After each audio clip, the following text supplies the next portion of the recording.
So they've given us shots here. Is this to perk us up after last night? Yes, I need this. You know, Frank got the Legends of Football Awards with six years ago. I remember getting really nervous because he had to go up to speak, didn't he, Hayley? Yeah. Oh, punchy. I know. I feel like it's cleared my head though. Oh, that's nice. Woo. I didn't ever know that you got an actual cap. You know that when I first cool, met. isn't it? He said, "No, you get a cap." Yeah. I went, "Oh, you actually get a physical cap." That was all new to me. Wayne was really good at sort of mixing with everybody, and that was one of the skills that they looked at as England captain. When he's kicking the ball with Frank and he does these sort of pretend dives. What are you doing that for? You didn't trip. I feel like a bit of a fraud. I was born in Manchester. At least I'm a Man United fan born in Manchester. Rare. Brought to you by SkyBet. Hi, I'm Hayley McQueen and welcome to our show, part of the Overlap Network brought to you by SkyBet. I am joined by Christine Lampard and Kelly Cates, and we're not here to break down and analyse the beautiful game or even get into the stats, but we want to talk about all the great discussion points and how football impacts our lives beyond the pitch.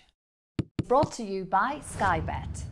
It's a big deal though, isn't it? I mean, I felt hugely proud any time Frank captained Chelsea, you know, Champions League being probably the biggest one, but certainly when it comes to your country, that's imagine like being able to tell your children, like we've got Frank's 100 cap, you know, this lovely gold cap. I didn't ever know that you got an actual cap, you know that when I first cool, met. isn't it? He said, "No, you get a cap." I went, "Oh, you actually get a physical cap." That was all new to me. And now we've got quite a few. And then did you ask him to wear it? I know, yes. Often. Put it on for me, Frank. But no, but we do, and we have the 100th one, and it's in this lovely case and all the rest of it, and it's a real talking point actually. If people come round to the house and things, it's such for me. I felt real pride for him, and I know he certainly felt huge pride just for playing for England, but to captain them, it means something. I think still does, or does it? Maybe it doesn't with a slightly younger lot coming through. Maybe I didn't realise as well, just on the whole cap thing, just getting back to the fashion. So in our time of when our dads certainly played, my dad and your dad played for Scotland, you would get one cap per year. Whereas now you get a cap, I think, for every single game you play in. So like they were even more sought after. And you used to only get them then it was only if you started the game, and then now you get them even if you're a sub, I think. Oh gosh. You get, I think you might have to be used, but you have to, Oh, I love it. We've got one for each year. Anything. Yeah, I know. There you go. I thought it was a big deal. No. But even being captain, I think you're right. It's a real personal honour. I'm not sure that on the pitch that all the players would say, you know, the leaders are the leaders, and the people who kind of run the team on the pitch are the same players whether they've got the armband or not. But I think there's a lot of admin with being particularly the national captain. You have to do lots of shake hands with sponsors. There's a lot of extra work, you know. A lot of them, I think, as you say, you finish training and then they go on, they do their bits. But as a captain and a sort of a leader type role, you have to do the press, or you have to take the difficult questions from you two, for instance. But that is sort of. But I think there has to be a bit of prep involved in it, certainly, and the ability to be able to do it confidently. That's quite a scary thing if you've had a big loss and you're having to face the press. That's never an easy conversation for any player. The view of it in the UK is that it's this prestige role for someone who's kind of got these great leadership skills, and that's very much the kind of mentality of it. But other places, it's just you give it to the player who's been there the longest, or who has the most caps if it's international, or you give it to the best player or the most, you know, the key player. So it's not. I think some places it's not as big an achievement or as prestigious. I think maybe. I think certainly when Frank was at Chelsea and he was sort of vice for a lot of it, and obviously John Terry was captain, but certainly in those days I know that it was the role was hugely important because they tried to really create a sense of a Chelsea community, and I remember conversations, even just organising Christmas parties, and I noticed it when we went to Man City as well, actually, and there was a real sense of community there too. So from a family perspective, they would, you know, any kind of occasion, there would be a Halloween party, or there'd be a barbecue in the summer, or there'd be things that made everyone feel like you were backing literally the same team. And I think that was a really important aspect of it, as not as the player, as the wife. But that's not just football, is it? That's just great leadership skills, isn't it? right. No matter what walk of yeah. life you're in, I think those little things actually go a really long way to create happiness and for people to feel content in their environment. So, and I think if you're a good captain, you're good at sort of being the leader of that and being the organizer, really. There's that huge weight of responsibility, though, because you're not just a role model on the pitch, you're almost becoming a role model to your peers as well, and that rubs off on the younger players. And we've had situations, haven't we, with Kyle Walker, for example, and some of the naughty little things that he's got up to with the kind of urinating and stuff, and you think, oh God, come on.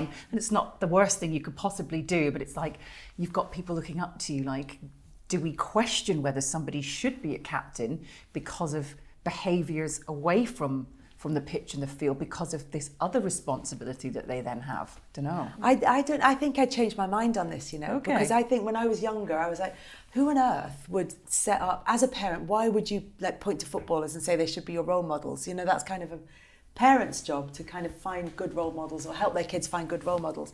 And then actually I think it's not having kids of my own, it's growing up myself and being aware of your own responsibilities that I think when you're in such a privileged position, if you get to play football for a living at any level, and then you get to go on to become a captain, it's an incredibly privileged position. Yeah. And you have to have some responsibility there. And it's not, we all get outraged so easily now. And it's just, everybody's furious about everything all the time. But, there has to be some allowance for human nature and human frailty. But other than that, you just have to try and be decent and be a decent person.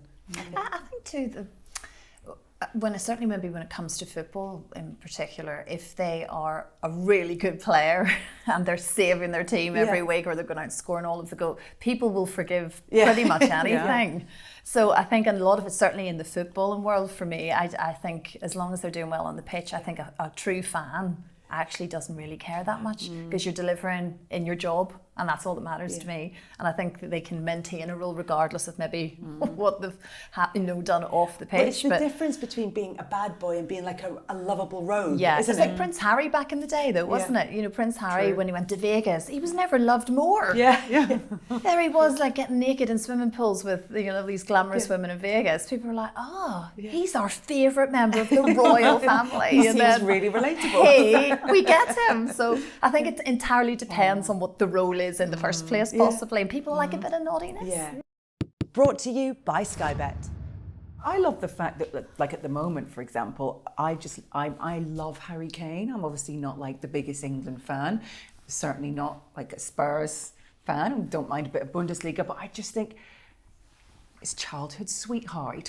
He really tries to set the example. He's so aware of his image, and I think he is just a well-behaved young man, isn't he? Quite intelligent as well. And he's a family man. He's got his children. His wife is so involved in everything that he does. He keeps his children very private on social media. And I'm loving the fact that I've got a little girl, and if she wants to look at the England national team or look at a captain or look at a footballer, I would happily hold him up and use him as sort of a perfect example of somebody living his life the way that young people should be looking up to others. Or is that rose-tinted? But it seems to be something that you get much more in the men's game, and I think there are probably two reasons for that. One is that there's not a level of acceptance of it, but there is a history of the game, the men's game, allowing bad boys and bad behaviour and letting players get away with things. And the other thing is just that there's much more attention on footballers. That there's nobody going around following in the same way that they'd be following a Kyle Walker, with their phone in the same way. It's just not quite there yet in terms of the women's game, which is a great thing, and there's lots of effort going into developing the game so that it doesn't develop in the same way as the men's does, as it kind of gets closer in terms of popularity. Slightly protected a little. Yeah, and then just treating people like human beings. Yeah, true. Yeah, but people, I think, do enjoy a little bit of, like I say, naughtiness, and hearing that these people that you look up to and you adore on a pitch are also human. Yeah. So when there are little things, I don't mean major stuff, but when you kind of hear Jack Grealish partying in Ibiza, it's like, fair enough.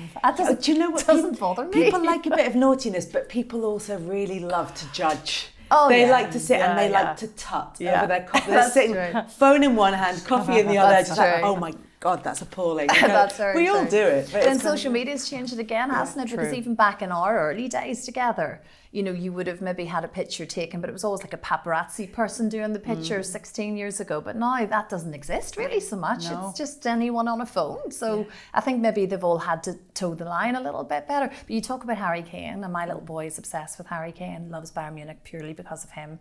And Frank has a friend who works over there with him and very kindly got him to sign a shirt for my little boy. Wow.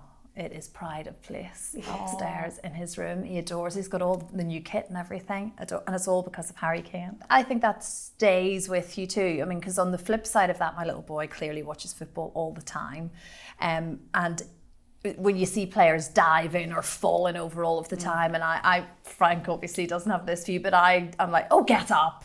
And then my little boy, of course, he then, when he's kicking the ball with Frank, and he does these sort of pretend dives. What are you doing that for? You didn't trip. Get up. So you're copying what you're watching. It's true. So though, all isn't these it? things are little seeds planted at such a young stage. So albeit maybe playing or diving with dad out in the garden, but equally so, he's holding Harry Kane up with high esteem at this point. And that's lovely. I think that does stick with you. You grow up and you go, oh, nice, love. And of course, Harlan. I've heard other parents say their kids behave differently when they're playing football from how they would if they were playing rugby or how they would if they were playing cricket. Yeah. That there is, like, it genuinely, because we can all kind of be quite guilty of going, well, they see the players do it and they just copy them in the playground. This genuinely happens. Absolutely, 100% yes. I think they mimic everything. Absolutely. My little girl watches Barbie videos all day and mimics all of their accent. I mean, I remember doing that sort of stuff back then. So of course it does. It seeps in from such an early stage, which is why keeping conversations open all of the time about things. And no, you don't have to do it that way, darling. Have you seen You didn't trip.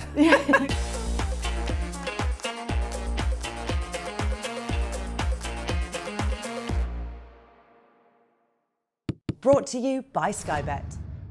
It's making big headlines, but are we thinking it's a bit of a non-story that Richard Masters is campaigning for Premier League footballers not to have to go through airport security? Because up until now, they haven't had to do that, presumably because they fly privately and travel through an airport in a different way, at a different entrance and an exit.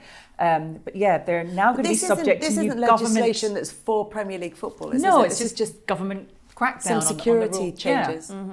But I mean, can you imagine a footballer just walking through an airport having to queue up with his little shoes off in a tray whilst like hordes, it's supposed to be somewhere safe and controlled, isn't it, in an airport? Like, I mean, they tend to fly en masse, don't they? Yeah. I mean, this isn't about them going on their holidays with their family. This is that, but when they fly as a team, look, there's the environmental issue of them taking these short haul flights regularly throughout the season, and that's a different part of the conversation. But in terms of getting a football team, the logistics of getting a whole squad of players through an airport, it makes sense that you kind of keep them en masse, put them through a channel, get them on the plane and get them out, just to make things easier. They're all used to. I mean, that goes on throughout the entire Premier League. I mean, there's the odd time I remember they would get a coach somewhere, or very rarely it would have been a commercial flight, but I think that's just the norm for all of them. It would be different if only a few selected teams were doing that and everyone else was having to do exactly as you described. I get then that's not fair. But if it's a blanket thing, I think they all do that. And it's not being paid for by us, it's being paid for by their very wealthy owners. So I sort of go, well... You probably own the plane. And I know they would probably argue from a... injury perspective too, I think, and it sounds silly, I mean, who's really going to get injured in a 1 hour flight? But equally so if you're sort of cramped or you're having a delay at the airport, or what if you miss a match because there's a flight cancelled, as mine was last week back to Belfast? There would be lots of other issues involved in that, I would assume. So to keep everything, I get it, I mean, they've the money to do it, and it gets them all there on time, gets them home. And that's just the end of it. And particularly if it's a long haul flight, if they're going to any sort of international things, I kind of get the fact that it's safer just to keep them all together, like you say. I don't understand. I read the article and I have no idea what changed. I don't know what the rule is that changed. Yeah, I don't get it. They've just used that as an example just to highlight a story which is kind of a non-story. But what's the change? That's what I don't understand from the story. Yeah. I don't know what the change is. How was it and how is it? And they said, we've changed the security. And I kept looking for it. I was like, well, what rules have actually changed? and I can't see anything. Yeah, I don't it's know. just like a headline just for a headline. You can't, for example, have Erling Haaland walking through Manchester Airport with the rest of the Manchester City team. The whole safely. airport would come to Yeah, standstill. of course it would. You need security, and it's better if they're separate. Yeah. Because In charge of all their own passports and things. Because if I'm keeps flying focused from too. Manchester Airport and Manchester City are coming through and there's mobs of people and everybody's kind of rushing to get, I'm annoyed because I can't then get through security. Yeah, no, I'd that's rather they true. were in a separate building and in a separate part of the building. Absolutely, To I go and know, get checked in that way. Just go do your thing, do your job. Yeah. Take your little Louis Vuitton wash bag and off That's right. you go. Your big earphones, and off you pop. Even like travelling with Manchester United when we used to travel away for like Champions League games, and I remember being sort of part of the travelling party, but there would always be someone that would be in charge of all the passports. And I was like, what's in there? It's like everybody's passport. Imagine being that person and working for the club. I was like, can they not like sort their own passport?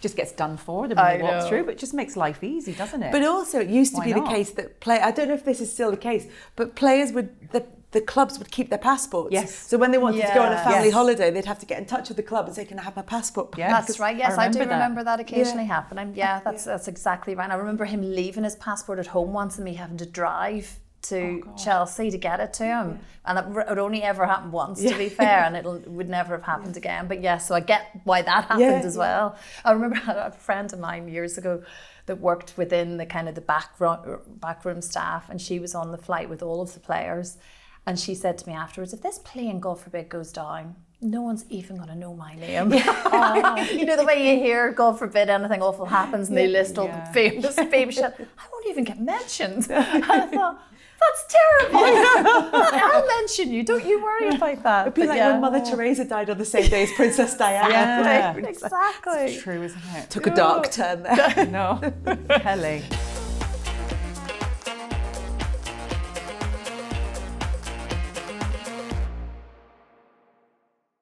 Brought to you by SkyBet.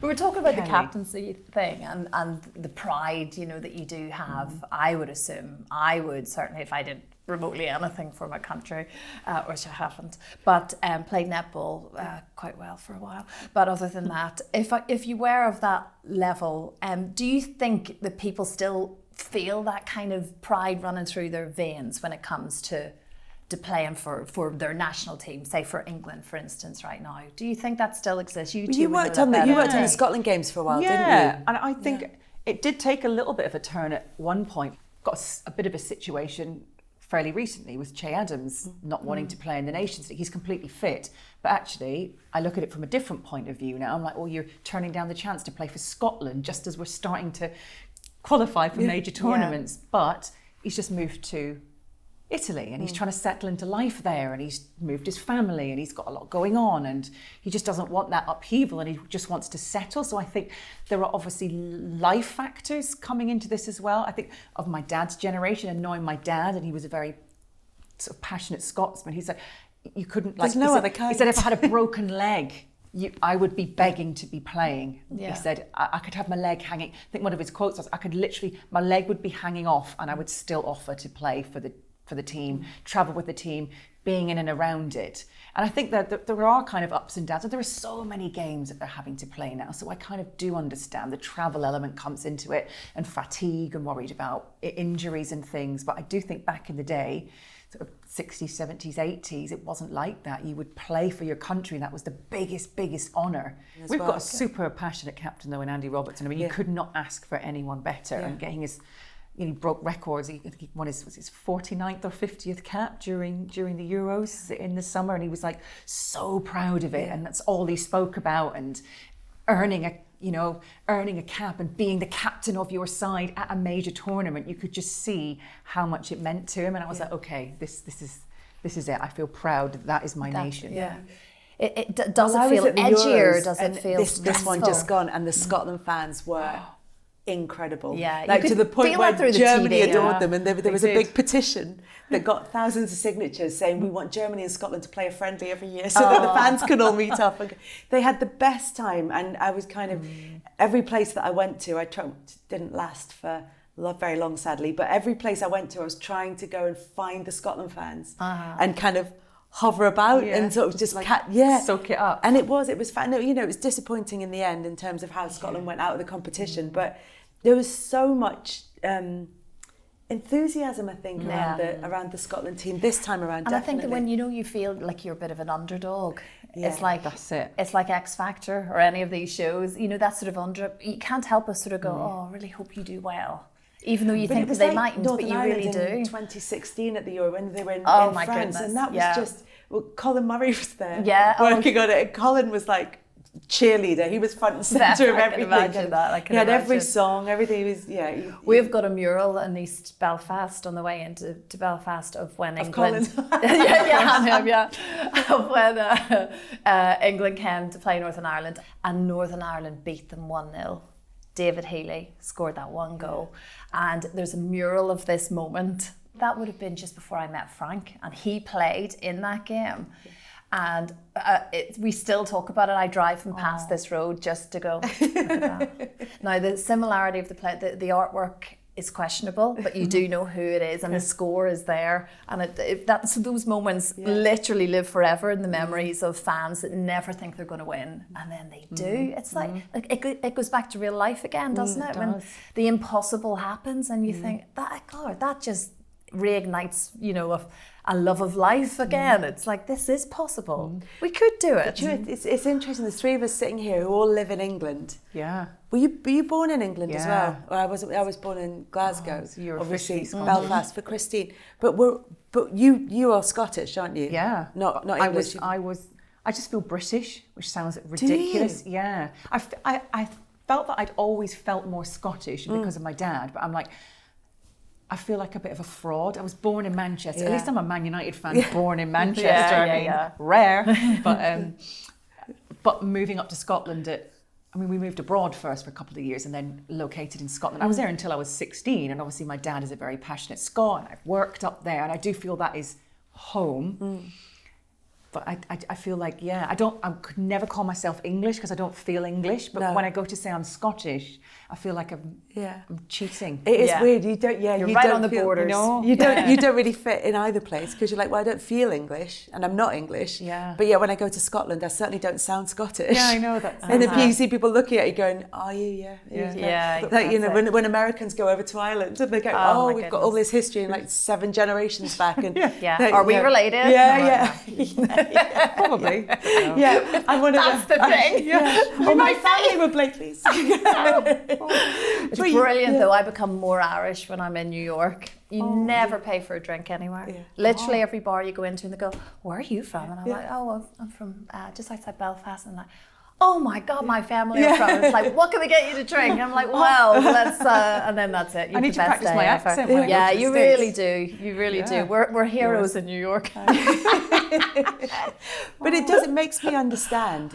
When players are criticised for having maybe dual nationality, or they feel like they could represent more than one country, and it's like, well, how do you have that kind of how do you have that difference? Surely you just feel one thing or another. That's it. Identity is so much more complicated than that. It is. I mean, my dad made sure the one thing that we had up in our house, we don't have an awful lot of memorabilia, but the one photo that he had was him heading the ball against England at Wembley, high up, like this huge big 6'4" guy, like 5 feet off the ground with this head, and that you open the door, and every house we've ever moved to, it's the first thing you see. It's like, that's right. I'm like, okay, it's still there right now. Welcome to Scotland banner over the top. Pretty much is what it is. That's obviously in that game at Wembley. So we don't have much at all, but you make sure that is it. That is the moment. I love that though. What a lovely, lovely thing forever.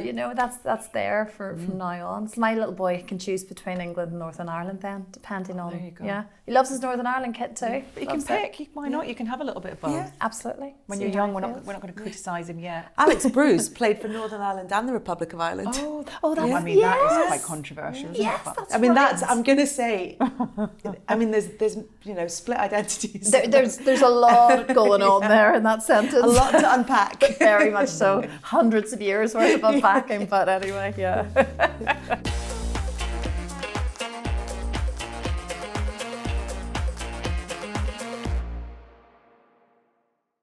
Brought to you by SkyBet. It's time for our Super 6 predictions, where this week there is £750,000 up for grabs if someone correctly predicts this week's 6 Premier League games. It's a lot of money. Oh, yeah. Yes. Ooh, Hayley. Yeah. But I'm going to ask you both, in your professional opinion, 3 o'clock kickoff, Man United, Brentford. Brentford, they're back in there, aren't they? Doing well They're playing really well. And they play well against Manchester United. Yes, they absolutely do. And Manchester United are not having a great start to the season. I feel like there's a lot of tension around Old Trafford, which is where it's being played. They have to win this, though. But is there too much pressure on them? Do you know what? They do have a habit of getting the result just as it feels like the string's about to snap, doesn't it? Brentford do it in the first 2 minutes, though. Yeah, that's the problem, aren't they? Yeah, we're going to go for an early Brentford goal. Early, definitely. Yeah. Definitely. That's what they do. I don't think it'd be a huge surprise if Brentford win that one. I'm going to stick a draw on this. I'm going to go score draw. Loyalty. 1-1. 1-1? Right, okay. I'm not having United losing at Old Trafford. I might go Brentford 1-0. 1-1, okay. Newcastle, Brighton. Oh, that could be a fairly equal game. This one could have loads of goals. Yes. Could have loads of goals. Although Newcastle didn't muster any goals in their last game. Yeah. But that's the thing. It could go on with it, and they don't. Yeah, but it depends on who they've got playing up front. Newcastle, doesn't it? True. Because they've got injuries to the side. Anthony Gordon's injured, but they as are, well, isn't he? And they are at home. Yeah. I'm gonna. Do you know what? Sod it. I'm gonna go for a 3-2 to Newcastle. 3-2. There you go. Just because I like it. Goals galore. Good. Oh, that'll be a good game. I look forward to that. Yes, excellent. Me too. Shame it's not on the telly. Oh, boo. Another 3 o'clock kickoff is Fulham, Aston Villa. Oh, I don't know about that. Fulham, they're doing so Fulham? well. I think they're a bit of a surprise at the moment. I think they could be the disruptors of the Premier League this season. I know we could say the same about Aston Villa as well, of course. Yeah. They were so good against City, Fulham, weren't they? Yeah, I know. Villa, they'll have been a bit rested. The draw last time out was because it was after the Bayern Munich win and the... what are you going I'm for? going Fulham? for Fulham win. I'm going to go Villa. Just a 1-0, just a nice, clean 1-0. I'm going to go Villa. Okay. I'm going to go Villa 2-1. Okay. Just for balance. Okay. I'm still thinking about Newcastle Brighton. I'm struggling here. I'm going to go 2-2. I'm going to go for 2-2. high goals, but a draw. Okay. So all right. High intensity. Right. Yes, gotcha. Okay. Right. Bournemouth, Arsenal. I think that's an Arsenal win. I would have thought so, yeah. And I think it might be one of those 2-0, fairly comfortable, not spectacular kind of wins. That's what I'm thinking, which I'm going to look ridiculous when either Bournemouth beat Arsenal or Arsenal absolutely blow them up. 6-0 Bournemouth. Yeah. It's going to be fairly steady but unspectacular. The Bournemouth fans chanting your name at home. 3-0 to Arsenal. Effigy on the terraces. Yeah. Hayley, yes? Yeah, 3-0 to Arsenal. 3-0? Yeah. Okay. Clean sheet. Yeah. You're getting the effigy. Yeah, that's me. Okay, Wolves, Man City. Wolves aren't doing great, are they? Unfortunately, do you know what? They've had the hardest start, haven't they? In terms of fixtures. Such and a it's shame. like, do you know what? They've got the second international break coming up. They can reset after that. Yeah. They can get everything together. Gary O'Neill can get the players in, refocus. Yeah. And then they come back and the first game's Manchester City. I know. It's like, really? The football gods are just like not playing. They've had, 6 points in 17 games or something, isn't it? That's the thing. It's the end of last season. It's the end of last season. Carried over, Yeah. unfortunately. Yeah, I think it's going to be an absolute goal fest for City. I really do. Yeah. Okay. 5-1. Do you know what though? 5-1. Cheeky little one. City have been conceding. That's why I've got the one in you've there. got the one in Just there. the one. I know, and I'm now thinking, I don't know. All out attack. What are you going, 5-1? Yeah. As big as that. I'll go 4-1 just to be different. But Okay. We're talking a lot of goals again here, right? Okay, excellent. And, I know. rivalry. Liverpool, Chelsea. At Liverpool, at Anfield. I mean, That's a very tough one. Liverpool are obviously top, aren't they? So Yeah. 2-1 Liverpool, be a cheeky little last minute winner at the Cop End or something like that. I think that's what I would go for, 2-1 Liverpool in this one. Okay. Because Chelsea, I know that it was the draw last time out, but Chelsea feel like there's something starting to happen. But Liverpool have got that, they've been brilliant defence so far. Are we allowed to go for the same? Yeah, let's go okay. 2-1 in that one. Yeah. 2-1. Yeah. I'll say 2-2 just to there you go. keep everybody happy. Yeah. Just not Frank. Yeah, exactly.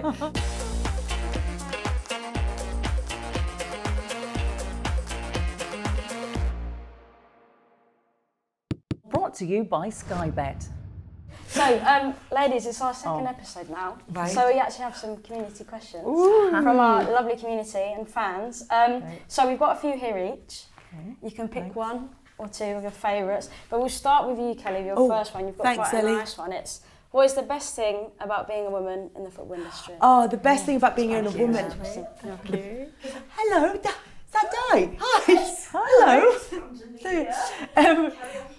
Funnily enough, since Di's just walked in, the best thing about being a woman in the football industry is the other women. Yeah. By fair. miles. So true. And that's not me 100%. giving the right answer. That is just absolutely the case. It's the people that you meet and friends, genuine friends who you have a lot in common with, but we're all very different. We've all got different lives at different stages of our lives, but it's quite a close-knit community. Yeah. And there's a younger kind of band coming through, and you can see it with them. They're all really tight as well, and it's really lovely. Yeah, it's nice. Okay. What was your favourite interaction when you were a runner? Oh, I loved being a runner. I loved it because you got to see the real side of people, you know, and because they would come in, and because you were a runner, and I'd take their coat or make tea or coffee, and it was a real testament to the type of person that you were, how you react to the little people, as I would have been saying. So I judged people. We were talking about judging. I definitely thought, oh, you are really, really nice, and you're not as nice as I thought you were going to be. That happened very rarely, to be fair. But it was always like the big kind of superstars that you never thought would be in the same room as you, or music. I always loved my music.